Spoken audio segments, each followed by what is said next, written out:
ಕಾನೂನು ಸುವ್ಯವಸ್ಥೆ ಸಂಬಂಧ ಪೊಲೀಸರ ಜೊತೆಗೆ ಈಗ ಸಭೆ ನಡೆಸಲಿಕ್ಕಿದ್ದಾರೆ. ಮಂಗಳೂರಿಗೆ ಗೃಹ ಸಚಿವ ಪರಮೇಶ್ವರ್ ಭೇಟಿ ಕೊಡ್ತಾ ಇದ್ದಾರೆ. ಬೆಳಿಗ್ಗೆ 11 ಗಂಟೆಗೆ ಗೃಹ ಸಚಿವರ ಸಭೆ ಇದೆ.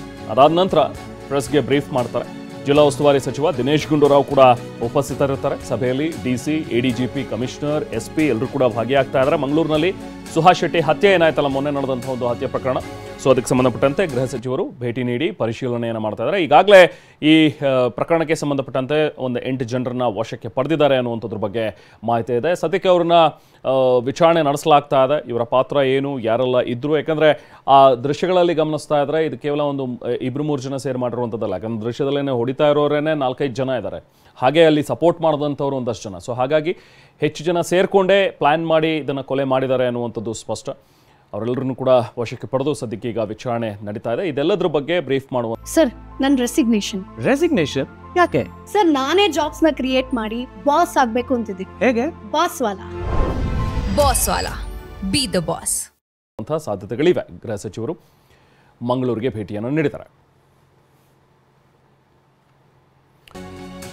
ಖಾಸಗಿ ಬಸ್ಗಳು, ಸರ್ಕಾರಿ ಬಸ್ಗಳು ಎಲ್ಲವೂ ಕೂಡ ಸಂಚಾರ ಆರಂಭಿಸಿವೆ. ಅಂಗಡಿಗಳು ಓಪನ್ ಆಗಿವೆ. ಎಂದಿನಂತೆ ಮಾರ್ಕೆಟ್ ಕೂಡ ಓಪನ್ ಆಗ್ತಾ ಇದೆ. ಸಿಟಿ ಬಸ್ ಸೇರಿದಂತೆ ಹೊರ ಜಿಲ್ಲೆಗಳಿಗೂ ಕೂಡ ಬಸ್ ಸಂಚಾರ ಎಂದಿನಂತೆ ನಡೀತಾ ಇದೆ. ನಿನ್ನೆ ಸಂಪೂರ್ಣವಾಗಿ ಸ್ತಬ್ಧವಾಗಿತ್ತು ದಕ್ಷಿಣ ಕನ್ನಡ ಜಿಲ್ಲೆ.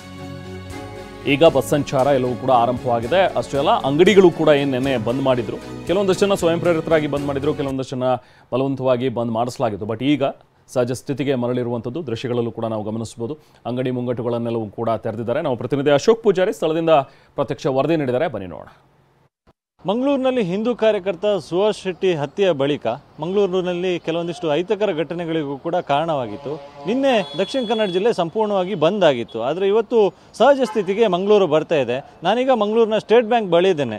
ನೀವು ದೃಶ್ಯದಲ್ಲಿ ಗಮನಿಸ್ಬೋದು, ನಿನ್ನೆ ದಕ್ಷಿಣ ಕನ್ನಡ ಜಿಲ್ಲೆಯಾದ್ಯಂತ ಕೆಲವೊಂದಿಷ್ಟು ಅಹಿತಕರ ಘಟನೆಗಳು ನಡೆದಿತ್ತು. ಬಸ್ಸಿಗೆ ಕಲ್ಲು ತೂರಾಟ ಸೇರಿದಂತೆ ಬೇರೆ ಬೇರೆ ಘಟನೆಗಳು ಕೂಡ ನಡೆದಿತ್ತು. ಯಾವಾಗ ಸುಹಾಸ್ ಶೆಟ್ಟಿ ಹತ್ಯೆ ಆಯಿತು, ಅದಾದ ಬಳಿಕ ವಿಶ್ವ ಹಿಂದೂ ಪರಿಷತ್ ಮತ್ತು ಬಜರಂಗ ದಳ ನಿನ್ನೆ ದಕ್ಷಿಣ ಕನ್ನಡ ಜಿಲ್ಲೆಗೆ ಬಂದ್ಗೆ ಕರೆಯನ್ನು ಕೊಟ್ಟಿತ್ತು. ಈ ಹಿನ್ನೆಲೆಯಲ್ಲಿ ಸಂಪೂರ್ಣವಾಗಿ ಜಿಲ್ಲೆಯಾದ್ಯಂತ ಬಂದ್ ಆಗಿತ್ತು. ಬಸ್ಗಳ ಸಂಚಾರ ಎಲ್ಲವೂ ಕೂಡ ಸ್ತಬ್ಧ ಆಗಿತ್ತು. ಆದರೆ ಇವತ್ತು ಎಂದಿನಂತೆ ಜನಜೀವನ ಆರಂಭಗೊಂಡಿರುವಂಥದ್ದು, ಬಸ್ ಸಂಚಾರವು ಕೂಡ ಎಂದಿನಂತೆ ಆರಂಭ ಆಗಿರುವಂಥದ್ದು. ಪ್ರಮುಖವಾಗಿ ಖಾಸಗಿ ಬಸ್ಗಳು ದಕ್ಷಿಣ ಕನ್ನಡ ಜಿಲ್ಲೆಯ ನರನಾಡಿ ಅಂತಲೇ ಕರೆಸ್ಕೊಂಡಿರುವಂಥದ್ದು. ಕೇವಲ ಜಿಲ್ಲೆ ಮಾತ್ರ ಅಲ್ಲದೆ ಹೊರ ಜಿಲ್ಲೆಗಳಿಗೂ ಕೂಡ ಸಾಕಷ್ಟು ಬಸ್ಗಳು, ಖಾಸಗಿ ಬಸ್ಗಳು ಇಲ್ಲಿಂದ ಓಡಾಟವನ್ನು ನಡೆಸುತ್ತೆ. ಜಿಲ್ಲೆಯಾದ್ಯಂತ ಖಾಸಗಿ ಬಸ್ಗಳು ಓಡಾಟವನ್ನು ನಡೆಸುತ್ತೆ. ಇದರ ಜೊತೆಗೆ ಪಕ್ಕದ ಜಿಲ್ಲೆ ಆಗಿರ್ತಕ್ಕಂಥ ಉಡುಪಿ, ಶಿವಮೊಗ್ಗಕ್ಕೂ ಕೂಡ ಇಲ್ಲಿಂದ ಸಾಕಷ್ಟು ಬಸ್ ಸೇವೆಗಳು ಕೂಡ ಇದೆ. ಹೀಗಾಗಿ ನಿನ್ನೆ ಎಲ್ಲವೂ ಕೂಡ ಬಂದಾಗಿತ್ತು ಮತ್ತು 3 ಕಡೆಗಳಲ್ಲಿ ಬಸ್ಸಿಗೆ ಕಲ್ಲು ತೂರಾಟ ನಡೆಸುವಂಥ ಪ್ರಕರಣಗಳು ಕೂಡ ದಾಖಲಾಗಿತ್ತು. ಈ ಹಿನ್ನೆಲೆಯಲ್ಲಿ ನಿನ್ನೆ ಸಂಪೂರ್ಣವಾಗಿ ಖಾಸಗಿ ಬಸ್ ಸಂಚಾರ ಸೇರಿದಂತೆ ಸರ್ಕಾರಿ ಬಸ್ ಸಂಚಾರವು ಕೂಡ ಸಂಪೂರ್ಣವಾಗಿ ಸ್ತಬ್ಧ ಆಗಿತ್ತು. ಇವತ್ತು ಎಂದಿನಂತೆ ಖಾಸಗಿಯ ಜೊತೆಗೆ ಸರ್ಕಾರಿ ಬಸ್ ಸಂಚಾರವು ಕೂಡ ಎಂದಿನಂತೆ ಆರಂಭ ಆಗಿರುವಂಥದ್ದು. ಜನಜೀವನವು ಕೂಡ ಎಂದಿನಂತೆ ಸಹಜ ಸ್ಥಿತಿಗೆ ಬರ್ತಾ ಇದೆ. ಅಂಗಡಿ ಮುಂಗಟ್ಟುಗಳು ಕೂಡ ಓಪನ್ ಆಗ್ತಾ ಇದೆ. ಜನರು ಕೂಡ ತಮ್ಮ ಪ್ರತಿನಿತ್ಯದ ಕೆಲಸ ಕಾರ್ಯಗಳಿಗೆ ಹೋಗ್ತಿರುವಂಥ ದೃಶ್ಯಗಳು ಕೂಡ ಸದ್ಯಕ್ಕೆ ಕಂಡು ಬರ್ತಾ ಇದೆ. ಆದರೆ ಪರಿಸ್ಥಿತಿ ನಿಯಂತ್ರಣದಲ್ಲಿದ್ದರೂ ಕೂಡ ಜಿಲ್ಲೆಯಾದ್ಯಂತ ಬೂದಿ ಮುಚ್ಚಿದ ಕೆಂಡದಂಥ ವಾತಾವರಣ ಸದ್ಯಕ್ಕೆ ಇರತಕ್ಕಂಥದ್ದು. ಈ ಹಿನ್ನೆಲೆಯಲ್ಲಿ ಈಗಾಗಲೇ ಪೊಲೀಸರು ಕೂಡ ಸಾಕಷ್ಟು ಮುಂಜಾಗ್ರತಾ ಕ್ರಮವನ್ನು ಕೈಗೊಂಡಿದ್ದಾರೆ ಮತ್ತು ಜಿಲ್ಲೆಯಾದ್ಯಂತ 144 ಸೆಕ್ಷನ್ ಇನ್ನೂ ಕೂಡ ಮುಂದುವರಿಯುತ್ತೆ. ಅಂದರೆ ಮೇ 6ರವರೆಗೆ, ಅಂದರೆ ಬೆಳಿಗ್ಗೆ 6 ಗಂಟೆವರೆಗೂ ಕೂಡ ಜಿಲ್ಲೆಯಾದ್ಯಂತ 144 ಸೆಕ್ಷನ್ ಜಾರಿಯಲ್ಲಿರುತ್ತೆ. ಈ ಹಿನ್ನೆಲೆಯಲ್ಲಿ 5ಕ್ಕಿಂತ ಹೆಚ್ಚು ಜನ ಗುಂಪು ಸೇರುವುದು ಸೇರಿದಂತೆ ಪ್ರತಿಭಟನೆ, ಜಾಥಾ ಇದ್ಯಾವುದೂ ಕೂಡ ನಡೆಸೋದಕ್ಕೆ ಅನುಮತಿ ಇಲ್ಲ. ಈಗಾಗಲೇ ಹಿರಿಯ ಪೊಲೀಸ್ ಅಧಿಕಾರಿಗಳು ಕೂಡ ಮಂಗಳೂರಿನಲ್ಲಿ ಇದ್ದಾರೆ.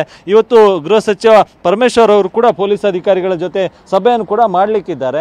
ಇನ್ನು ಜಿಲ್ಲೆಯಲ್ಲಿ ಶಾಂತಿ ಸುವ್ಯವಸ್ಥೆ ಮತ್ತು ಕಾನೂನು ಕಾಪಾಡುವ ದೃಷ್ಟಿಯಿಂದ ಪೊಲೀಸರು ಸಾಕಷ್ಟು ಮುಂಜಾಗ್ರತಾ ಕ್ರಮವನ್ನು ಕೂಡ ಕೈಗೊಂಡಿರುವಂಥದ್ದು. ಇವತ್ತು ಹಿರಿಯ ಅಧಿಕಾರಿಗಳ ಜೊತೆ ಗೃಹ ಸಚಿವರು ಮತ್ತು ಜಿಲ್ಲಾ ಉಸ್ತುವಾರಿ ಸಚಿವರು ಕೂಡ ಸಭೆಯನ್ನು ಮಾಡ್ತಿದ್ದಾರೆ.